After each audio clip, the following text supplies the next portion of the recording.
Hello বন্ধুরা, দেখো আমি আজকেও ঠেকুয়া বানাচ্ছি।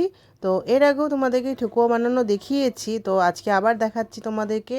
তো দেখো আমি ঘি আর ঠেকুয়া মশলা দিয়ে তোমার ময়দাটা মেখে নিয়েছি আর ময়ম দিয়ে, আর এদিকে দেখো দলা করে নিয়েছি।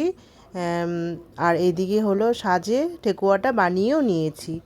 তো তাই ভাবলাম তোমাদের সঙ্গে একটু শেয়ার করি। চলো তাহলে ঠেকুয়াটা ভেজে নিই।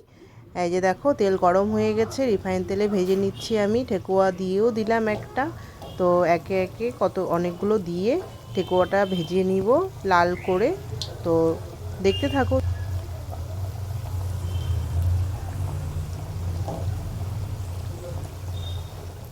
আর দেখো বন্ধুরা, এক পাশে ভাজা হয়ে গেছে, এবার আমি উল্টিয়ে দিলাম। উল্টিয়ে দিয়ে একটু নেড়ে নিলাম। আর এই যে দেখো কি সুন্দর হয়েছে দেখতে। আর এদিকে দেখো আমার ঠেকুয়া ভাজা হয়ে গেছে, লাল লাল করে ভেজে নিয়েছি।